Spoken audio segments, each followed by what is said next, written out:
이천지가 오른 이유를 따지자면 두 가지 이유인데요. 시발점이 됐었던 것은 LG엔솔의 6천억 영업이익의 흑자에 있었다라고 말씀 좀 드릴 수 있겠죠. 두 번째 이유는 일 가능성이 굉장히 높다라고 본 거죠.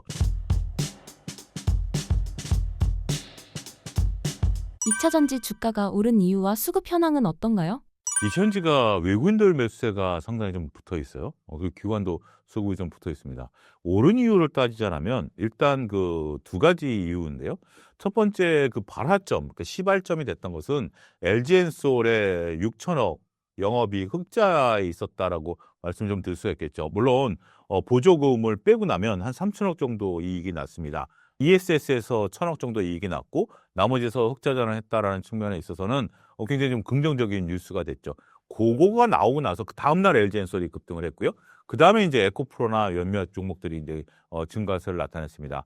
올라가니까 이제 시장에서는 LG엔솔이 수익이 났으니까 나머지도 이제 수익이 날 것이다라고 봤었던 것들이 있죠. 이게 첫 번째 이유입니다. 두 번째 이유는 저는 공매도의 쇼커버링일 가능성이 굉장히 높다라고 본 거죠.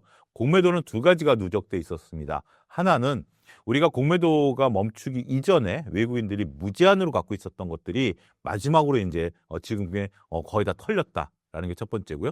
두 번째는 3개월 이제 개인들도 공매도를 칠 수 있는 상황이죠. 그런 것들이 9월 달을 놓고 보면 8월, 9월 달에 공매도가 상당히 좀 많았어요. 그러니까 대체장고가 좀 많았어요. 공매도가 많았다라기보다는 대체장고가 많았었고 그런 것들이 주가 급등하니까 역회전이 걸리면서 쇼퀴즈가 났다라고 저는 말씀을 좀 드릴 수가 있겠습니다. 이 소식은 두 가지 의미를 갖고 있어요. 공매도 때문에 올라오면은 결국 공매도가 청산이 되고 나면 또 다른 수급이 들어오지 않는다라는 수급 한계론에 봉착할 수 있고요. 반면에 긍정적인 뉴스는 더 이상은 이제 공매도를 때릴 수 없다라는 거죠. 외국인과 기관들이 그동안 갖고 있었던 공매도를 다 청산했다라는 것은 원래 공매도에 대한 손실 한도는 무한대거든요. 그렇기 때문에 그들이 서둘러서 굉장히 손실을 봄에도 불구하고 주식을 채워넣을 수밖에 없었다라는 부분들. 이 의미는 뭐죠? 주가가 더 이상 안 밀린다라는 거죠. 그렇기 때문에 그런 것들이 맞물리면서 올랐다. 실적이 지금 현재 긍정적으로 올랐다라는 부분에 대해서는 아직은 동의하기 어렵습니다. 실적들이 좀 나와야 되고 확정 실적들이 좀 나와야 되는 부분들이고 우리가 캐즘을 극복했다. 아직도 이제 그 소식은 없는 거죠. 캐즘은 공급단에서 우리가 극복되는 것이 아닙니다. 수요단에서 수요가 얼마큼 늘어나느냐가 캐즘을 이제 우리가 극복할 수 있는 방안이지 새로운 배터리를 만들어낸다라고 해서 그러한 부분들이 캐즘을 극복했다라고 보기에는 약간의 모호성, 한계성 이런 것들이 있다. 이렇게 말씀드릴 수가 있겠죠. 최근 에코프로와 포스코 홀딩스 상황을 전해주신다면요? 전체적으로 지금 이제 주가 상황들은 좀 좋죠. 그런데 이렇게 포스코홀딩스 같은 경우는 우리가 몇 가지 뉴스들이 혼재해 있는 상태죠. 근데 우리가 2차전지만 놓고 본다라면 포스코홀딩스가 현재 2차전지 부분에 있어서 어떤 뚜렷한 두각을 나타낸 부분들은 별로 그렇게 크진 않은 것 같아요. 하지만 에코프로 같은 경우 이제 시장의 대장 역할을 하면서 에코프로가 단기간에 주가가 2배 가까이 올랐죠. 하지만 포스코홀딩스는 주가 수준을 놓고 보면 아직까지 거기에 이제 미흡한 거죠. 그러니까 순수하게 토종 2차전지냐 과거 이제 포스코홀딩스도 2차전지 대장주였습니다만 철강과 같은 부분들이 있기 때문에 이런 부분들이 조금 다른 부분들이 있다라고 좀 말씀드릴 수 있겠죠. 지금은 우리가 투자 관점에서 놓고 본다라면 순수한 2차전지를 좀 바라봐야 될 것 같아요.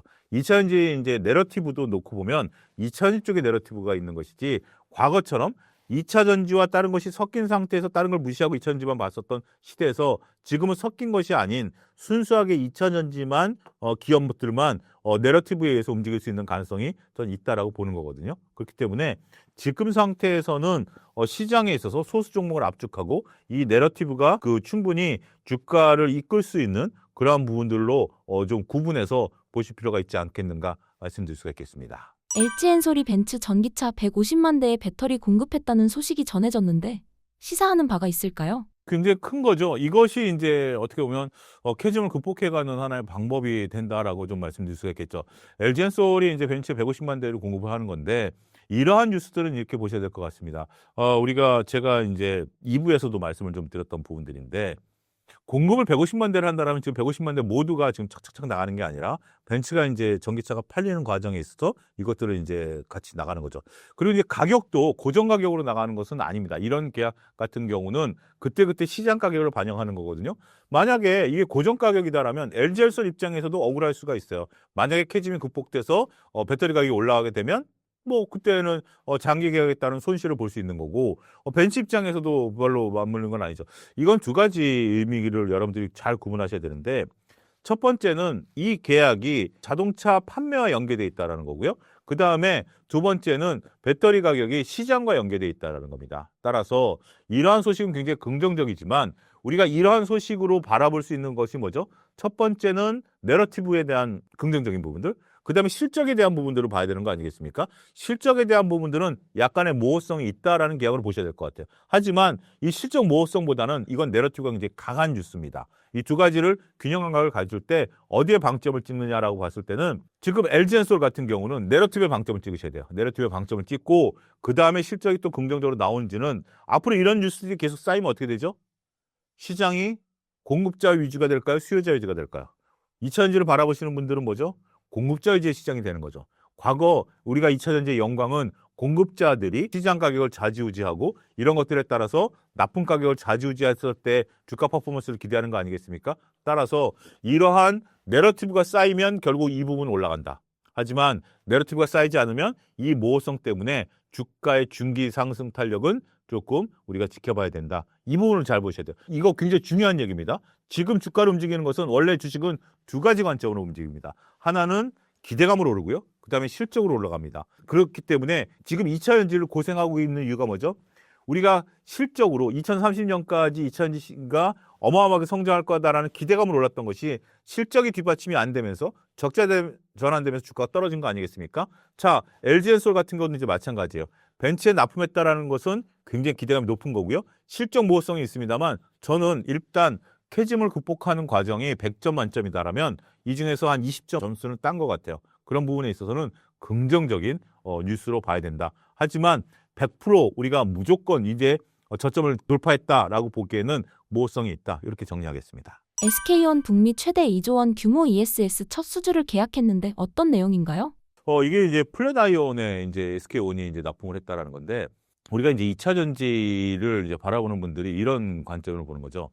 2차 전지가 잘 안 팔리니까 ESS로 이제 나가야 된다라는 게 첫 번째고요. ESS가 친환경 부분에 있어서의 배터리 공급을 하고 그다음에 이제 로봇까지 나간다라는 부분들인 것 같아요. 근데 저는 이렇게 봐야 될 것 같아요. ESS로 나가는 부분들이 굉장히 이제 긍정적이고 이것은 이제 우리가 7.2 기가와트 아워에 대해서 수출을 이제 계약을 맺은 거니까 단순 계산하면 한 2조 정도 된다라는 건데 우리 지금 배터리 기업들 같은 경우는 ESS를 하려고 배터리 기업을 만든 건 아니잖아요. 우리 이제 배터리 기업들 같은 경우는 자동차에 납품하려는 부분들이지 물론 ESS가 작은 건 아닙니다. 그렇지만 본질적인 목적과 조금 벗어난 부분들이다라는 거죠. 그래서 캐즘을 극복하려면 ESS는 중요하지만 이건 주력은 아니다. 어떻게 보면 우리가 밥을 먹고 간식을 먹는 건데 이건 진짜 간식 정도라고 해요. 물론 간식으로도 배가 부를 때가 있어요. 간식으로도 배가 부를 때가 있습니다만 주력으로 우리가 먹는 주식이 올라야 되는 부분들을 좀 구분을 하자. 로봇까지 ESS가 들어간다라고 보는 것은 이거는 완전히 저는 커피 한 잔 마시는 정도라고 봐요. 커피 한 잔 마신다고 배가 부르는 건 아니죠. 이건 굉장히 작은 분야니까 그건 낮은 문제고요.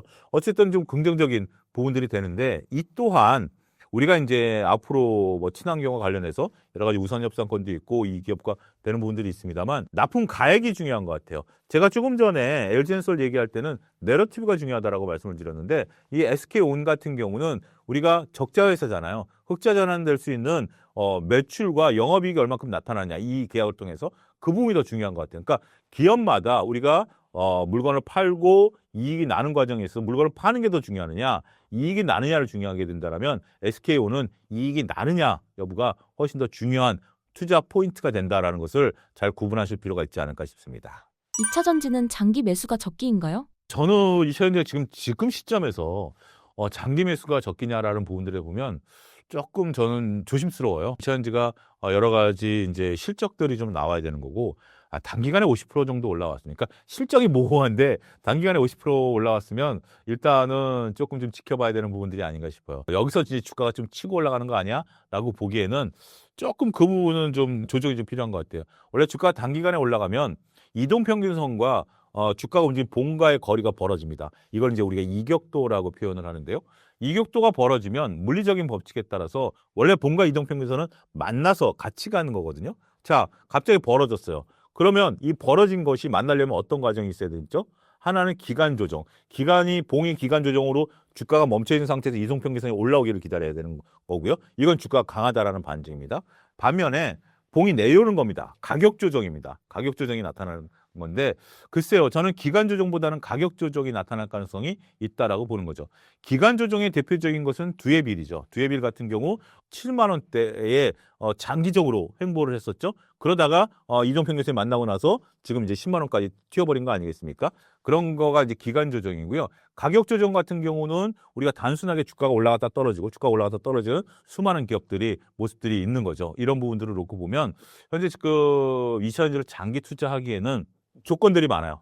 일단 캐즘 극복하는 과정에 있어서 영업이익의 증가, 이것이 추세적으로 나타나야 되는 부분들, 이런 부분들을 봐야 되는데 전기차가 많이 팔리고 있는 건 사실이에요. 전기차가 많이 팔리고 있는 것은 사실이지만 그렇다고 해서 우리 이제 2차전지 업계들이 이익이 드라마틱하게 늘어나냐라고 보면 그 부분은 조금 아닌 것 같아요. 그래서 2차전지는 조금 저는 세모 정도 이렇게 표현드리도록 하겠습니다.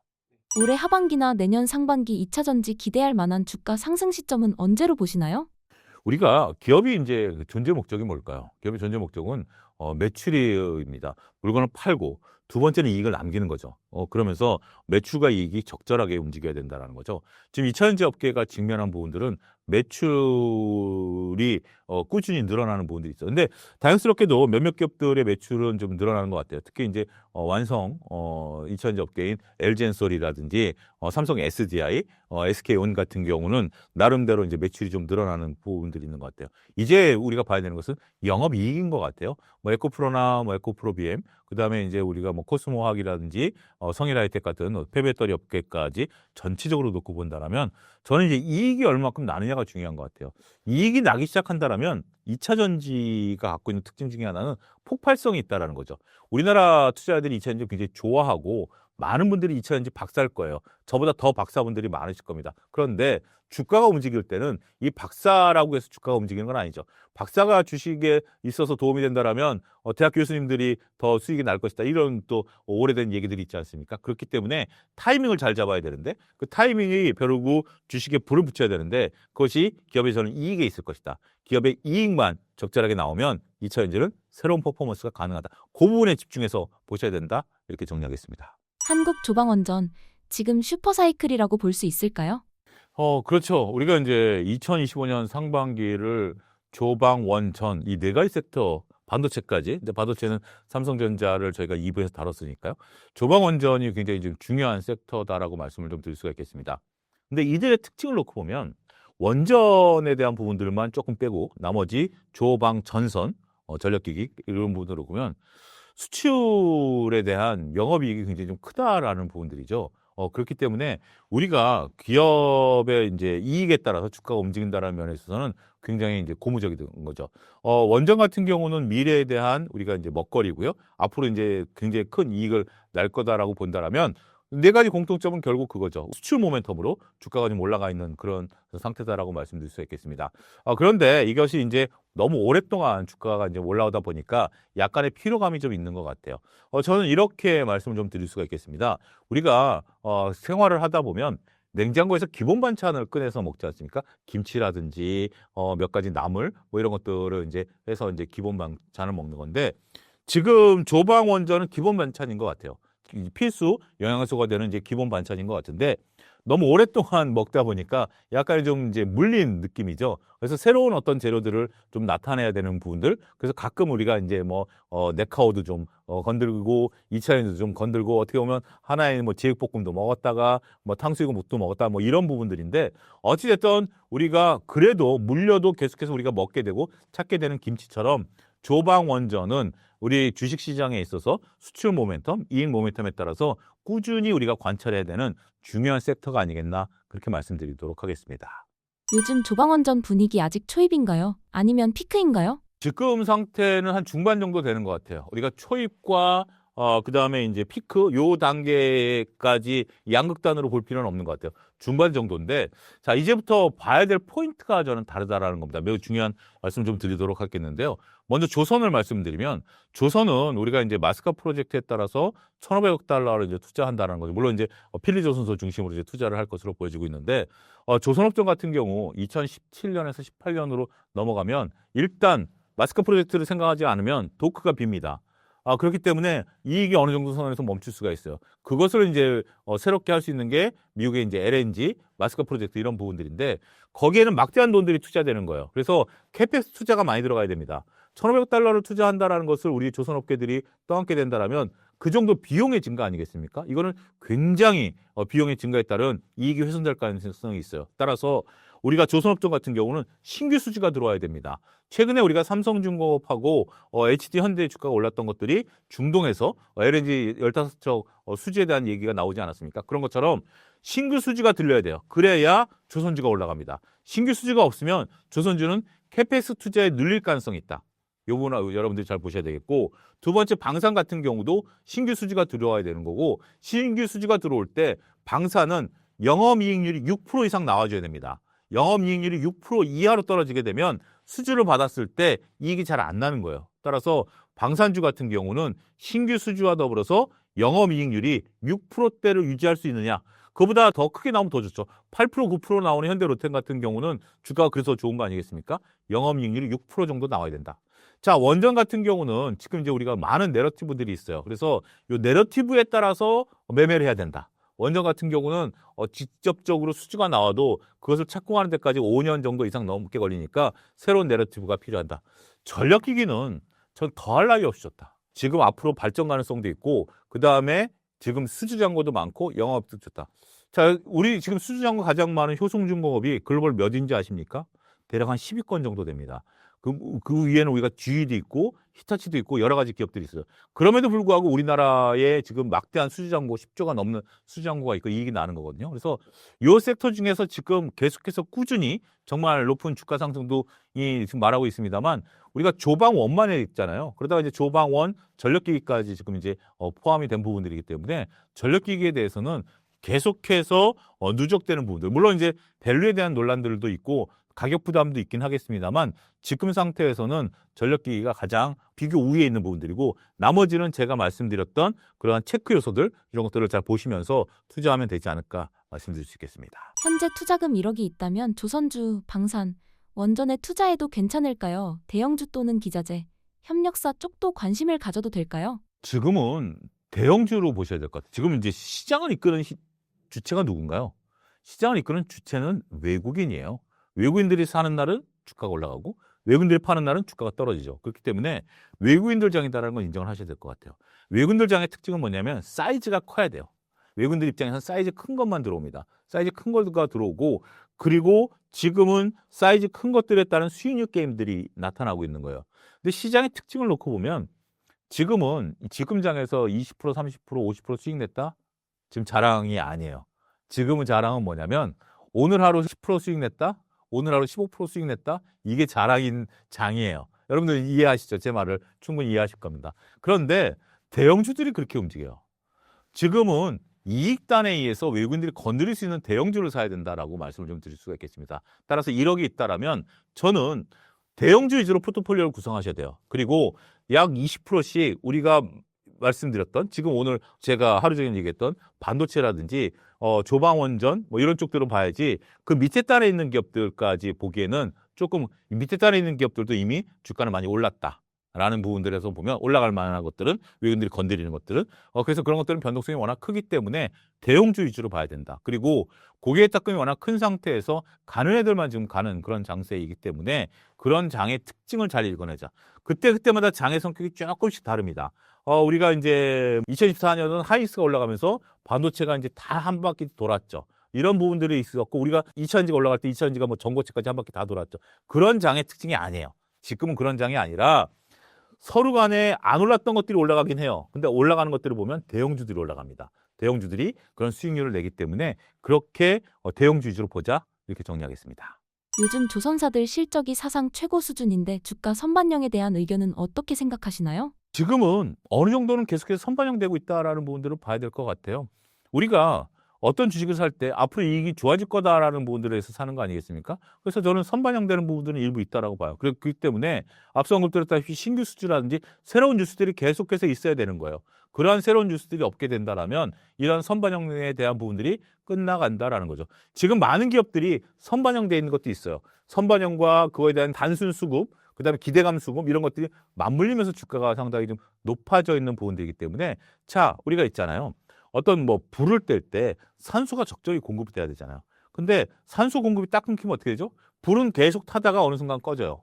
산소 공급이 끝난다 그래서 불이 바로 꺼지지는 않습니다. 그런데 지금 많은 기업들이 이 산소 공급들을 해오다가 점점 동력이 떨어지는 기업들이 섹터가 있고 계속해서 산소 공급하는 부분들이 있어요. 제가 말씀드렸던 몇몇 섹터들은 신규 수지가 들어와야 되는 것이 계속해서 산소를 하는 거예요. 그렇지만 그게 없다라면 주가가 꺼질 수가 있기 때문에 선반영은 이미 50% 이상은 됐다.